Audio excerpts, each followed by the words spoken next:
MLS Cup is on Saturday. The season is almost over, and as sad as that is, we have got a packed week of action next week. We're going to go over the full offseason schedule. We are going to go over everything you need to know about the expansion draft as well.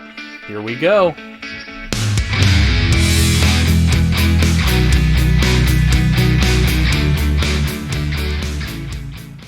Welcome, ladies and gentlemen, to another episode on the channel. This is Chris, the MLS Card Guy. Today, we have the full off-season schedule for you.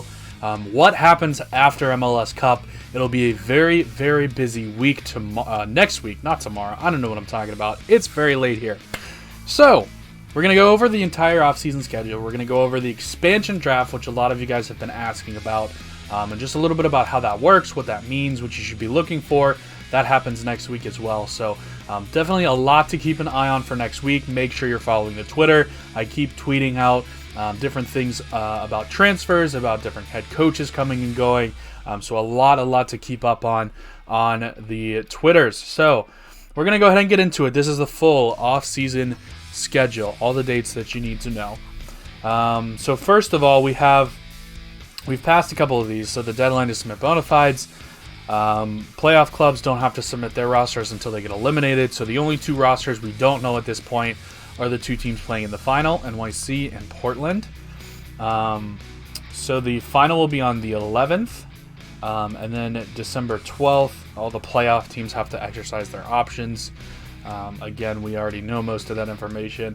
December 12th, half-day trade window, so this is important. You will see some trades, I think, on Sunday, so make sure that you keep an eye out from 9 a.m. Eastern until 1 p.m. Eastern on Sunday. There will be a few things that, players that get traded. Most of the time, the trades are going to be a player for general allocation money. So most of the time, that's kind of the format. You'll see probably some international roster spots getting traded. That can be a little bit of a deeper dive into how a club is trying to build their team. But if you stay tuned to the Twitter, we'll have all the information that you need from the trades as far as what that means for clubs. Probably won't be a whole ton of action, but we'll have some trades, I'm sure, because a lot of teams have had trades in the works all season that can now be finalized during this half-day trade window. Also important, the expansion draft. So December 14th, that'll be next Tuesday. We're going to go over in detail a little bit later exactly what the expansion draft is, why it's happening, and what you should be looking out for, so stay tuned for that. All right, so the day after the expansion draft, we'll have the end-of-year waivers, and most importantly, free agency will start to open. So all of you guys that are wondering about Alec Khan, all the other free agents that are out there, Stephen Cleveland, we're going to get a little bit more information. December 15th is when they can officially start signing with new teams.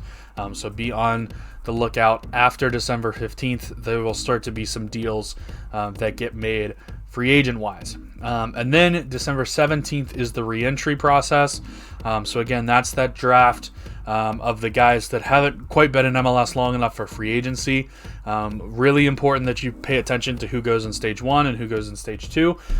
Check out the previous video for a full breakdown of what the stages actually mean. So December 17th would be a Friday, and then December 23rd will be a Thursday for stage 2. I think you'll see a lot of bigger names move on stage 2 day. And then January 11th is the super draft. That's the college kids. I think we'll try to get a little bit of a scouting report together on some of the top draft picks and try to see where some of these guys might be going. Charlotte will have the first pick in the super draft.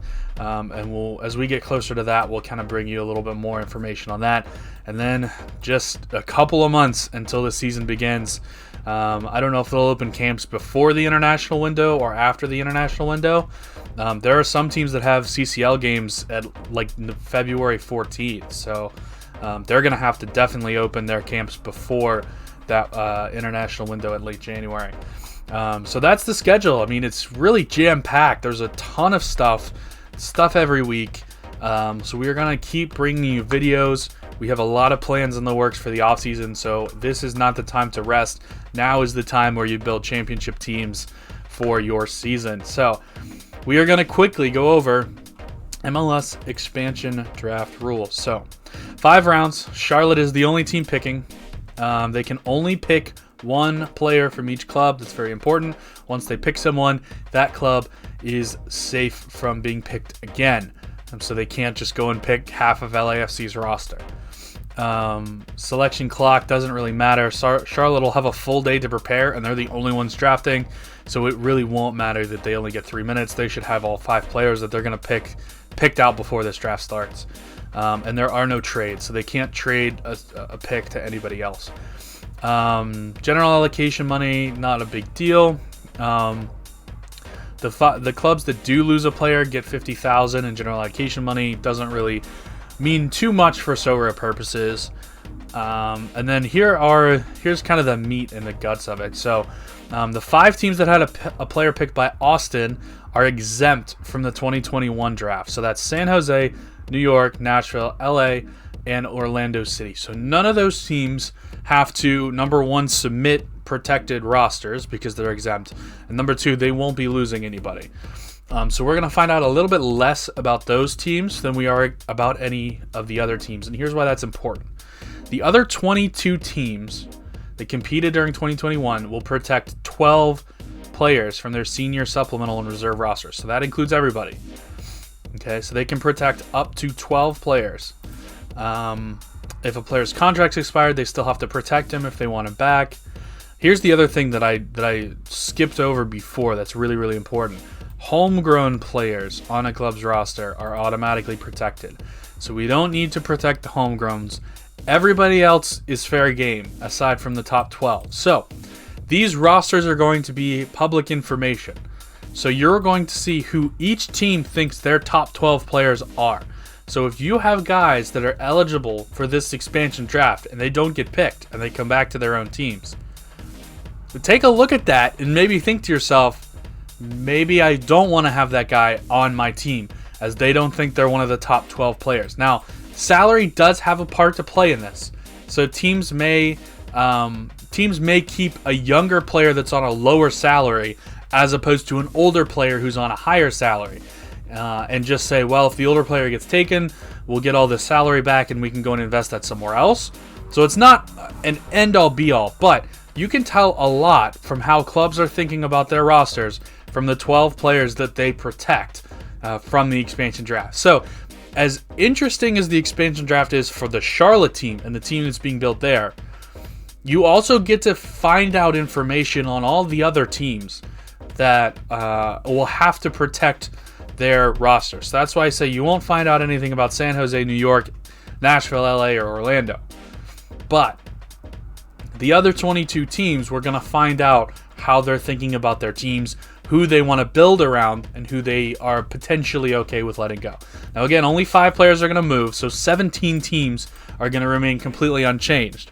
But there will be 5 that move. So that list is going to come out one day. Excuse me. That list is going to come out one day before the expansion draft. So we are going to get a look at exactly who those teams are okay with losing the day before the expansion draft. And obviously once the draft happens, Charlotte will have 5 more players. 5 teams will have 1 less player. So lastly, just very quickly, I'm going to run over the previous expansion drafts so that you guys can see what exactly happened in the last time that we had one of these things. So you can see there were 10 teams last time that were exempted. So you can see all those teams up here. And it was only one team picking, Austin FC. These are the guys they picked: Housen, Stroud, Brady Scott, Joe Corona, and Kamal Miller. This trade happened almost immediately. They traded him to Montreal for $225,000 and a first-round pick. Joe Corona, Houston actually ended up picking him in the MLS re-entry draft. So Austin kind of wasted a draft pick there. But you can see a list of all of the guys that were exposed to being selected by the different teams. So obviously not superstars, But there are definitely some names in here that are, that are very solid players that you can kind of build a team around if you're Charlotte. So, I mean, a guy like Will Trapp is a very good player that could have been selected. So how they actually go about picking these guys, I'm not sure. I mean, I'm sure they have a lot of scouting and a lot of time that has been put into this, especially with Charlotte, because they've been basically scouting for 2 years with the coronavirus. They were supposed to enter the league this past year, but did not. So they're kind of waiting for a year. Like I said, a lot of different players that you can select. And this time there will be even more. There will be, instead of having 10 teams protected, there will only be 5. This was the 2019 draft from Miami and Nashville. You can see the guys that they selected here.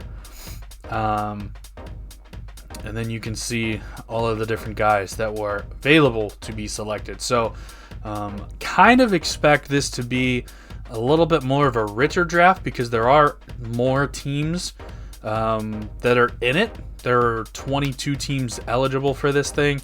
The last draft, there were not that many. 16? 16, yeah. There were 16 teams available. The draft before that, I think there were, let's see, 16 teams. Draft before that, there were 5 teams that were exempt. Minus 30, so there were 19 teams that had players eligible to be picked, but there were 2 different teams drafting, so it made it a little bit of a different dynamic. So I think this will be a really good opportunity for Charlotte to get some really good players. So we'll get to see exactly what teams are thinking here as we just start getting into this offseason, and I think there will be some guys available that you maybe don't expect to be available. So definitely take a look as we go closer and closer to the start of the season. It's an exciting time. It's a really fun time when players are moving around and getting onto new teams, getting into new situations. Be a whole new MLS season starting next year. So we are very, very excited. We are less than 3 months away, which is insane because we haven't even played the last game of 2021 yet.